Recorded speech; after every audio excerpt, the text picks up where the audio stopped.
Hello and welcome to the Sarah Clinical Education Podcast. I'm Tadani, Scientific Director here with Dr. Danielle Becker, Division Director of Epilepsy and Associate Professor of Neurology at Ohio State University Wexner Medical Center, as well as Dr. Sarah Weatherspoon, Associate Chief of Child Neurology, Associate Professor of Pediatrics and Neurology, as well as Co-Director of the Tuberous Sclerosis Center of Excellence at University of Tennessee. This podcast is part of our 2025-2026 Season Control, Real-World Strategies for Personalized Rescue in Epilepsy Care, supported by an educational grant from Neurology. Please visit our show notes for links to other additional educational activities for epilepsy. Now, let's get started and hear what Dr. Becker and Dr. Weatherspoon have to say about their experience with epilepsy rescue medication. Thank you for joining us today. My name is Dr. Danielle Becker. I am an Associate Professor of Neurology at the Ohio State Wexner Medical Center. I am also an adult epileptologist and the Division Director of Epilepsy. Hi, Danielle. Great to be with you today on this important topic. I'm Sarah Weatherspoon. I'm a pediatric epileptologist. I am at Bonheur Children's Hospital, where I serve as the Associate Chief of Child Neurology and our Tuberous Sclerosis Center of Excellence co-director. And I'm also an Associate Professor of Pediatrics and Neurology. Great to be with you today. Sarah, thank you so much for joining me today. So the first thing that I'd love to speak about is patient appropriateness. And especially given that you are a pediatric neurologist and I see adults, I'd love to see how you determine who is appropriate, both for seizure action plans as well as seizure rescue medication. That's a great question, Danielle. In my mind, everybody who has epilepsy, or sometimes called seizure disorder, deserves to have a seizure rescue medication or emergency medication. And anybody who has one of those medications by default needs some sort of action plan so that they understand, as well as their caregivers understand, when this medicine should be given. And that is especially important for our pediatric population who are going to a variety of places, whether it be school, an after-school program, a summer camp. There's so many places that children may interface with various caregivers, and wherever they go, they need that seizure action plan to follow them wherever they may be. And then tailoring what is the medication that's right for that patient. There are different routes of administration, different types of molecules or drugs that may be used, and really figuring out what is unique about that patient, what is unique about their seizures, and how do we craft that medication and that plan around them. And I think that individualized care is what's so important as we're treating seizure emergencies. Absolutely. I couldn't agree with you more. And I always say that I think our pediatric colleagues really have paved the way and taught us how to talk about seizure action plans. So in the adult population, in full disclosure, I think it took me a while to make sure that I talked about action plans and made sure that really everyone had the opportunity to have a rescue medication or an immediate use medication. And so what I will say is that in the adult population, we aren't always prompted for our seizure action plans. So for example, we don't have patients that are necessarily in school, but we do often need rescue plans for those who are in group homes or skilled nursing facilities. And so that really kind of call to action, our need to explain what should be done in these emergency settings. So when we think about who potentially is a candidate for a seizure action plan, as we said before, it's really anyone who has a diagnosis of epilepsy. You've already talked about the school-age children. I also would say anyone who has a history of a cluster of seizures, prolonged seizure that's different than their baseline, status epilepticus, someone who's had a generalized convulsion or a tonic-clonic seizure. But really, it can also be people who may not have had seizures for a year or two, but still need to know what happens in the setting of that breakthrough seizure. People who need help identifying their seizure patterns. People who may live far away from a medical facility. And you highlighted it well that each of these plans really need to be tailored to the individual needs of the patients and the caregivers, especially those that are in high-risk situations. Danielle, one group of people that I do like to take some extra time with to talk about this are people who are transitioning from the pediatric time period into that young adult period when they're moving from going to a school that requires a seizure action plan as All public schools do, and many private schools also will want a seizure action plan on file for that child. But then as that patient of mine is transitioning to college, that is a time where I really like to talk with them about what is their plan? Who will be living near or around them? Who do they feel would be trustworthy to share this information with about their seizures and about their seizure action plan? Because we know that's a time period where a lot of things are changing, that certain things can predispose people to have a seizure occur, things like sleep deprivation or, of course, a missed dose of medication. And these are young people who are learning to have that independence. And that's wonderful. But at the same time, I want to make sure, and their parents typically want to make sure they're going to be as safe as possible.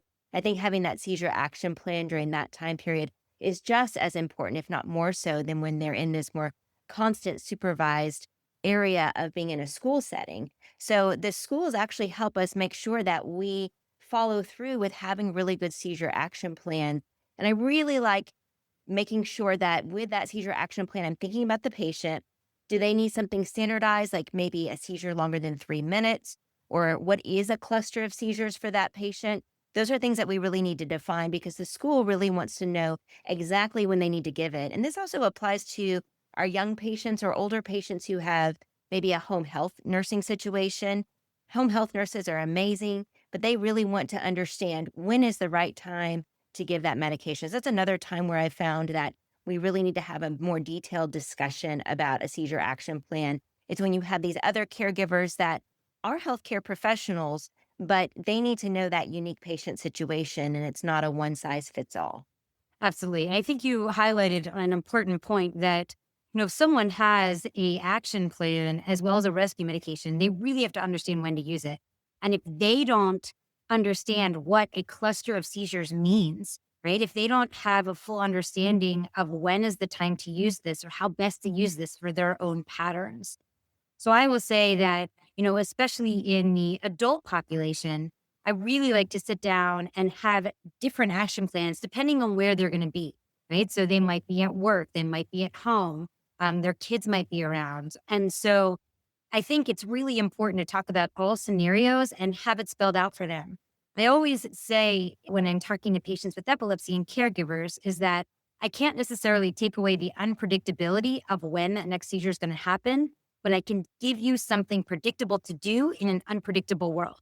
So if a seizure does happen, you know exactly what to do. And if you are taking them to the ER, you have the plan to hand them. They know what has been discussed with your providers. Because I do think that's an extremely stressful situation. And when you know what to do, it actually helps reduce some of that stress and actually also promote the best care in that setting. I agree. Having something on hand so that wherever that person may be, we want people to enjoy the fun that comes with going on vacation, going outside of their usual circles, but knowing that also I have patients who come from many states away. They have to drive through a lot of areas where it would not be easy for emergency physicians or ambulance to get to them as they're traveling. And so how do I make it safe for them to be able to engage in those activities that maybe some people take for granted that our day-to-day lives, we can do those things. We can get on a plane, we can get on a cruise ship. But what do you do if that child or that adult has epilepsy? How can they also engage in those same activities that everybody should be able to enjoy and be able to do that safely? And so having that available, especially something that's handy, something that can be put in your pocket, put in your purse, put in the backpack, and be kept safely by a trusted adult. Those are really critical to know that that can go with them wherever they go, and that hopefully, if given appropriately, will be just as effective as if an emergency personnel was right there with them starting an IV. We want medication that gets into their system quickly, is absorbed appropriately, and does the job that it's supposed to do, stop the seizures. So I agree with you in all respects. So that brings up another question that sometimes arises. Is there a particular type of epilepsy that would warrant a rescue medication over a different type of epilepsy? Or who should we be, talking to this about? And I know we brought this up before that really everyone, regardless, should have an action plan, right? Because you never know if that seizure might become more severe. But the other thing is really the rescue medication. And so I'd love to hear your thoughts about, different types of epilepsy and where you think is the best utilization of a seizure rescue medication. Absolutely. I mean, I think we all recognize that a seizure that has a big convulsive or jerking component is going to be a very dangerous type of seizure, that there's an increased risk of SUDEP or sudden unexpected death in epilepsy with those kinds of seizures, that apnea or the absence of breathing may occur with these big convulsive seizures. So we want to stop those as quickly as possible. That seems pretty straightforward, but really any type of seizure has the potential to be dangerous, and any seizure has the potential to cluster, whether it's classic absence seizures or brief staring seizures. I guess maybe I have a bit of bias here, but so many patients that I take care of and children I take care of at some point will have potentially a convulsive seizure. And so I want them to have something on hand in case their seizures were to change in their type, but also knowing that seizures can cluster, that even though sometimes people may occasionally have just one seizure at a time, that some people I take care of, especially during, let's say, the winter season when there's a lot of respiratory illness going on, that's a time where all of a sudden I'll see somebody who was previously well controlled show up with a cluster of seizures because their seizure threshold has been lowered by that illness. And of course, we say that across the whole age spectrum, but you can just imagine in pediatrics, children get sick a lot. And so we really have to be vigilant about that and prepare families that, yes, maybe you don't usually need a seizure emergency medicine, but there may be an instance where you do need it. We know even focal seizures could cause apnea. Focal seizures can be prolonged, and they can also progress to generalized seizures. And that is where we want to try to terminate it before it gets to that very dangerous, potentially deadly point.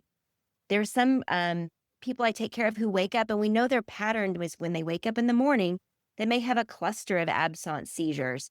And when they have that particular pattern, by history, we know that that particular child goes into a convulsive seizure eventually at the end of that cluster of absence. Well, I want to have them intervene before they ever even get to that dangerous point that likely will end them up in the emergency room, potentially having hit their head, dislocated a shoulder, etc. We want to terminate it early. So for those people that I know, their pattern may be a cluster of absence seizures, which in and of themselves are not typically considered dangerous.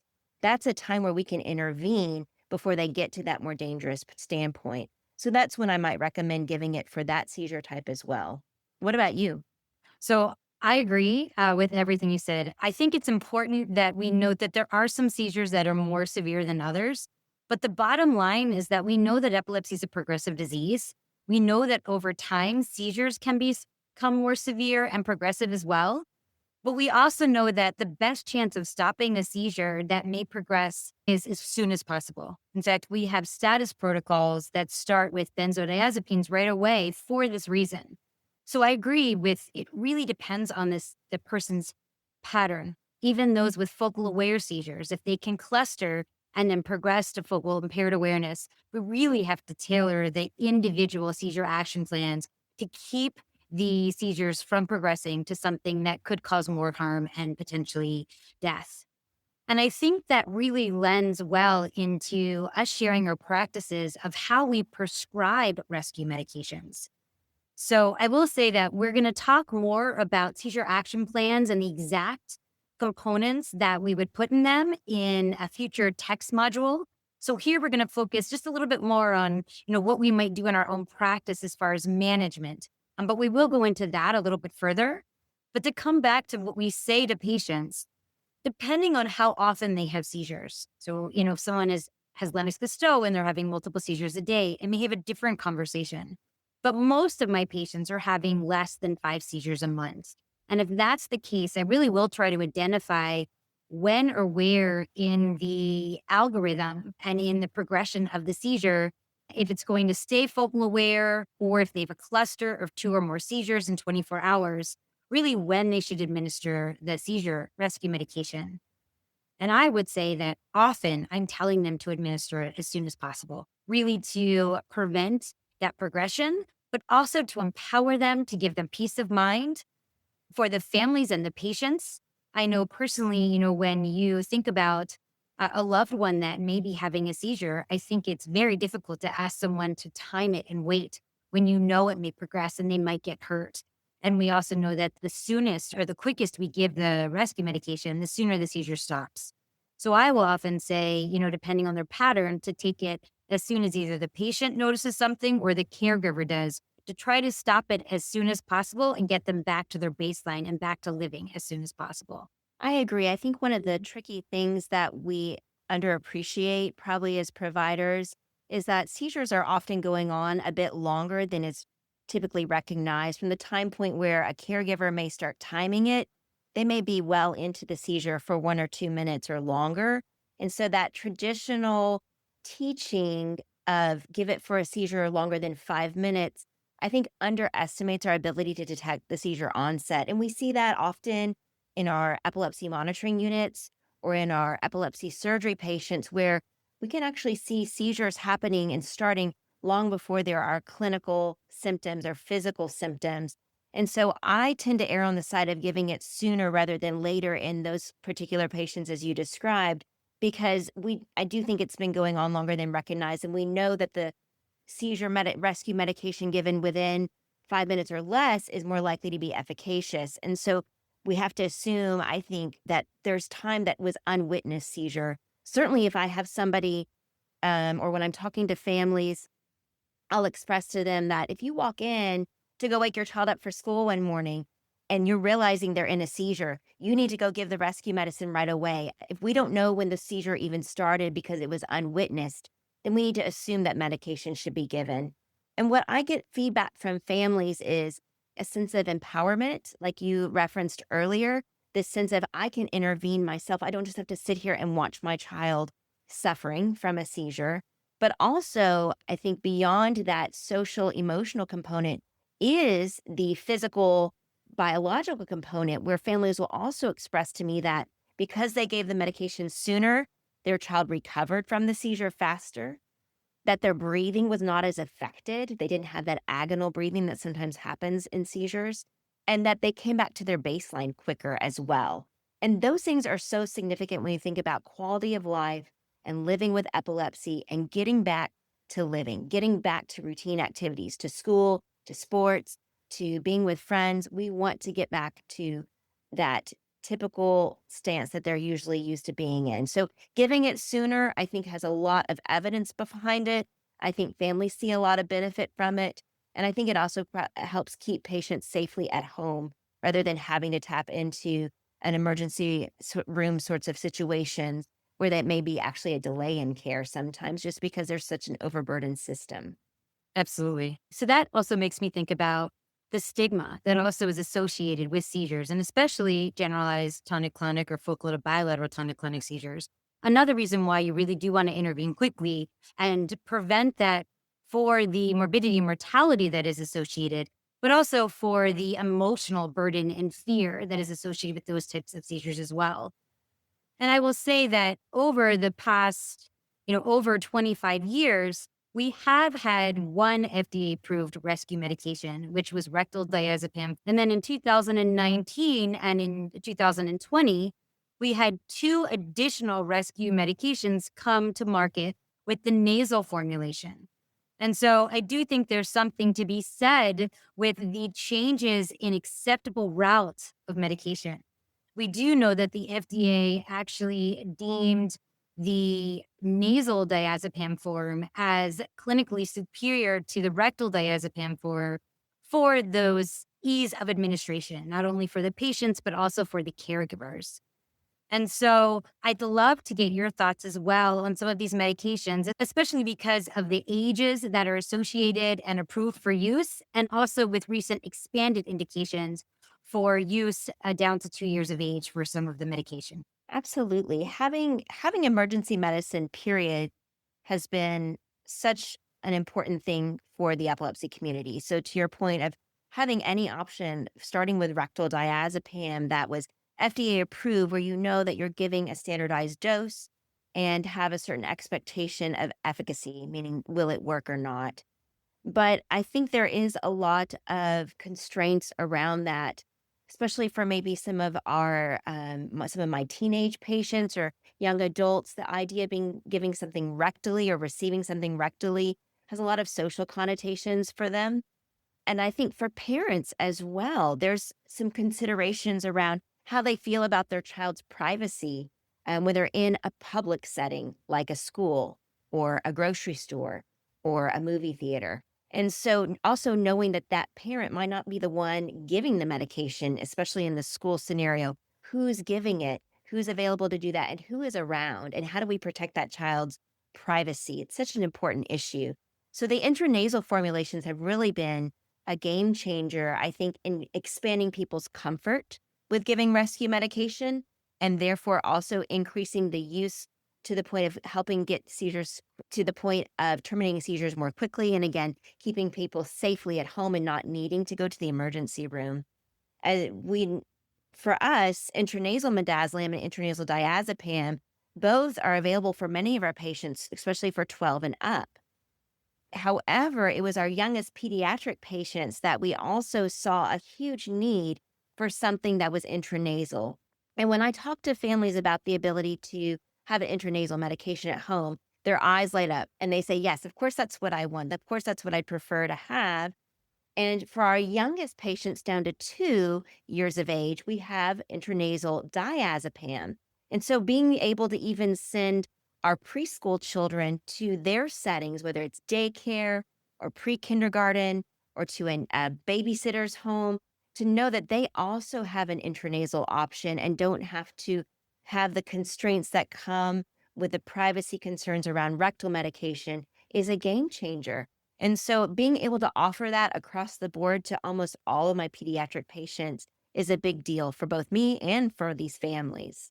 So I agree as well, especially with the adult setting, really at work, right? And so there are patients that want to figure out, if they get an aura, do they need to leave work? Do they need to stay in their office? Sometimes, again, that privacy really plays into hand of who knows they have seizures and what to do in that emergency.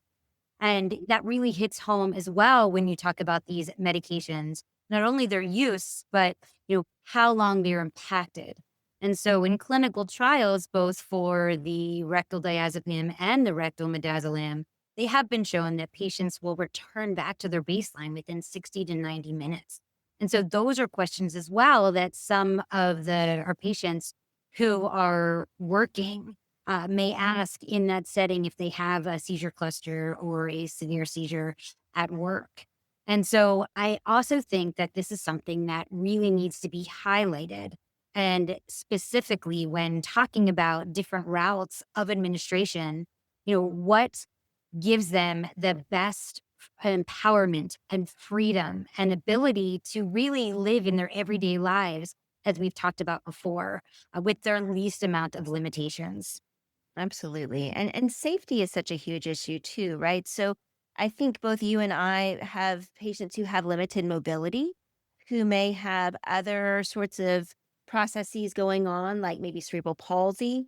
Maybe they are in a wheelchair for mobility, for example. And it can be very physically challenging depending on a person's size and their caregiver size about how do I get this person into a position to even give something rectally. That becomes a physical hurdle that has to be crossed. So knowing something can be given intranasally where that patient can be in any position, they can be lying down, sitting up in the wheelchair, in their bed, and it's easy to give no matter who their caregiver is so important because it would be very physically challenging for a lot of caregivers to administer something rectally to somebody who is of an adult size. And so I'm thankful for these intranasal options because it bypasses that physical hurdle. Agreed. And it also helps with the fear from the caregiver. I mean, I think we both can speak to even in our own office visits, right? If someone were to have a seizure, with either of us trying to lay them down carefully, gently on the floor, pull their pants down, give them a rectal administration, can be very difficult. And it also adds more time. And so, and we know that there's also potential, variability of how much of the medication may get in. So I think that these are all considerations when we're talking about formulations, not only in the absorption or variability of the medication that's getting into the system, but also really the role of the caregiver and the administration and the ease of administration and also reduction of stigma for our patients.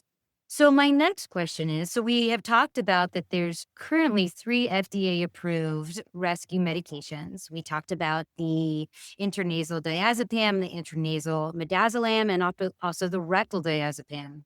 What other future developments and directions regarding, rescue medications or other things that are coming ahead that you're excited about?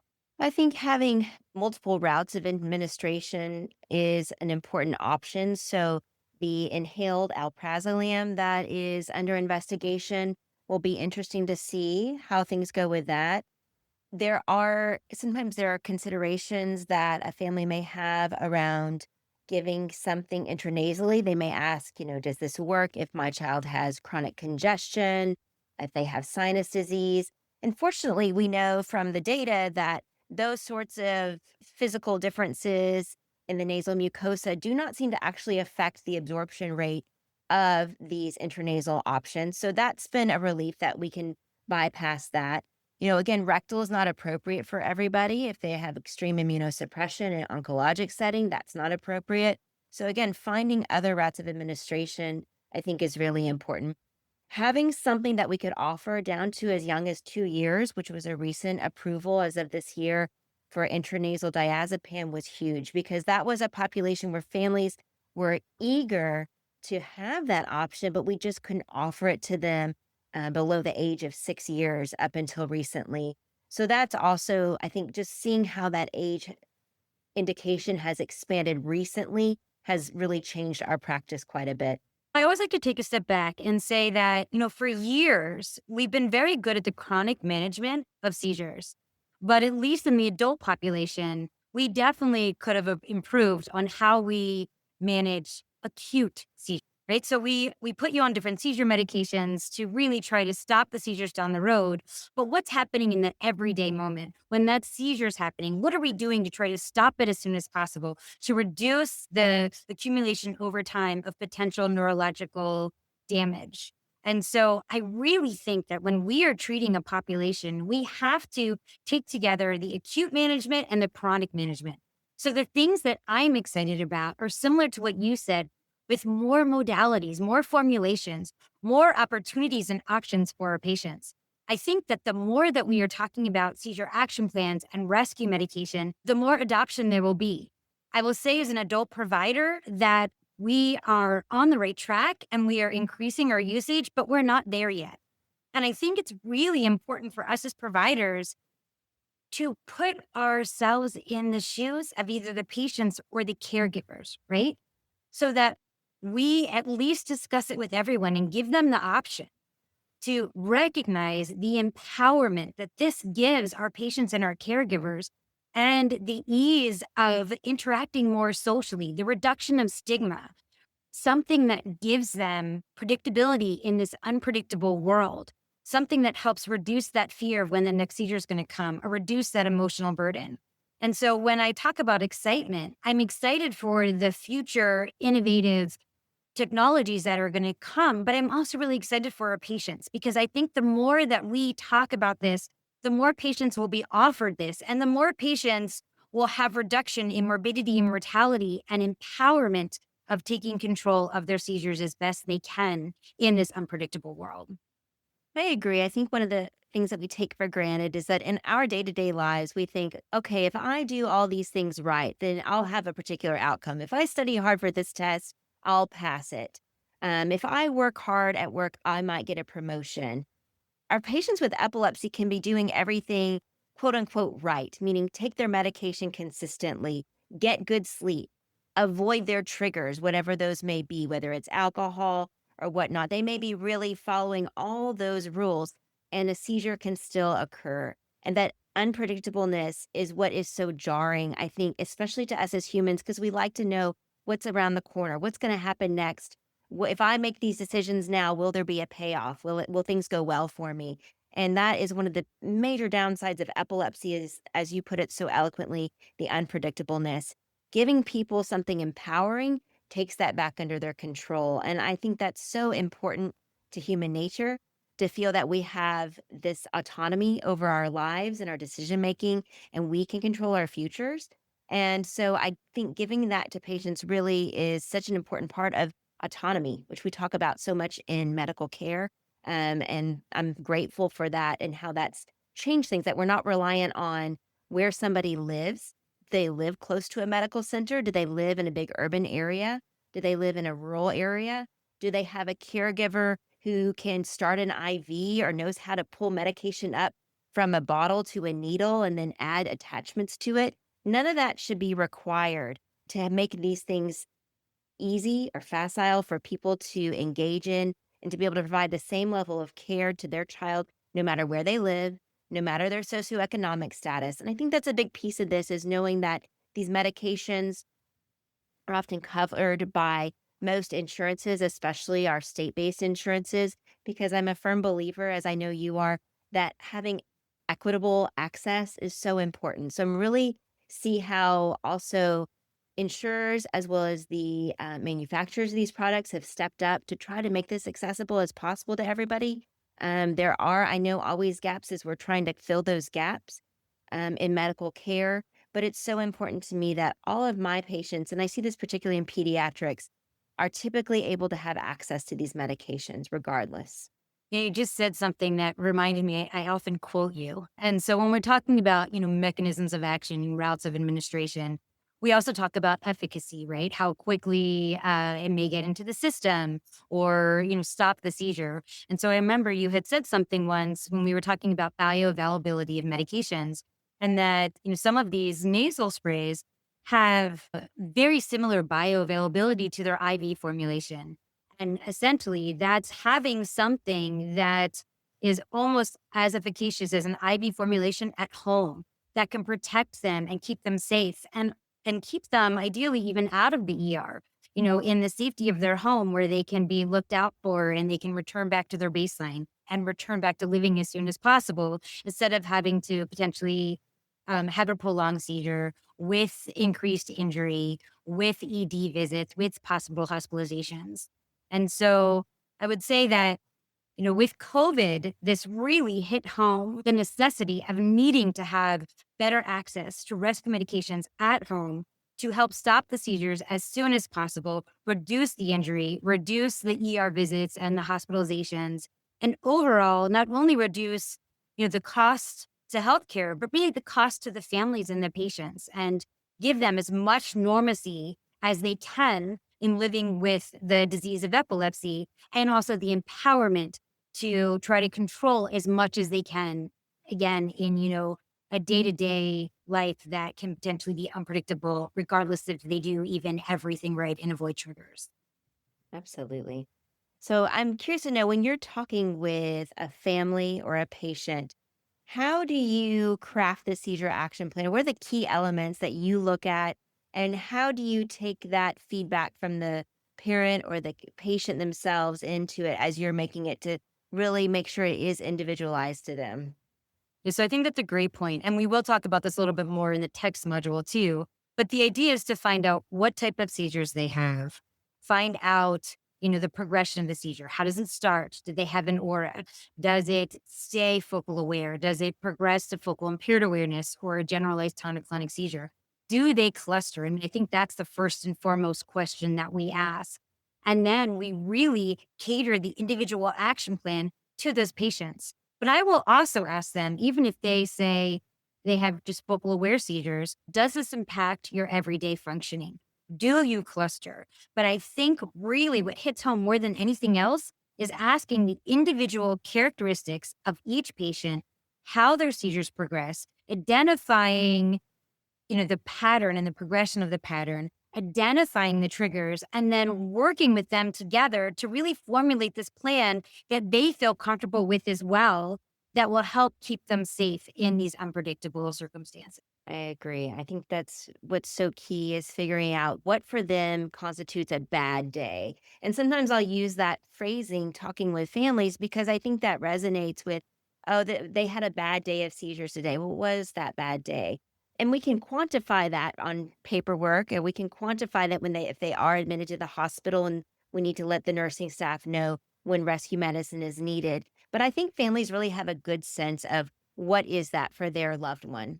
Absolutely. Sarah, It's always such a pleasure getting to talk with you. And I have to say that in listening to you, I always learn something that I take back to my own management. So again, I really want to thank you today for joining me in this discussion. And I greatly look forward to working with you with the text module as well to further talk about key components of the seizure action plan and prescribing of the rescue medication. Thank you, Danielle. This was great. And as you said, I always learn a lot from you as well. Thank you. Thank you very much, Dr. Becker and Dr. Weatherspoon. And thank you to the listeners for joining us. As a reminder, please click the link in our show notes to see previous and upcoming educational activities on epilepsy.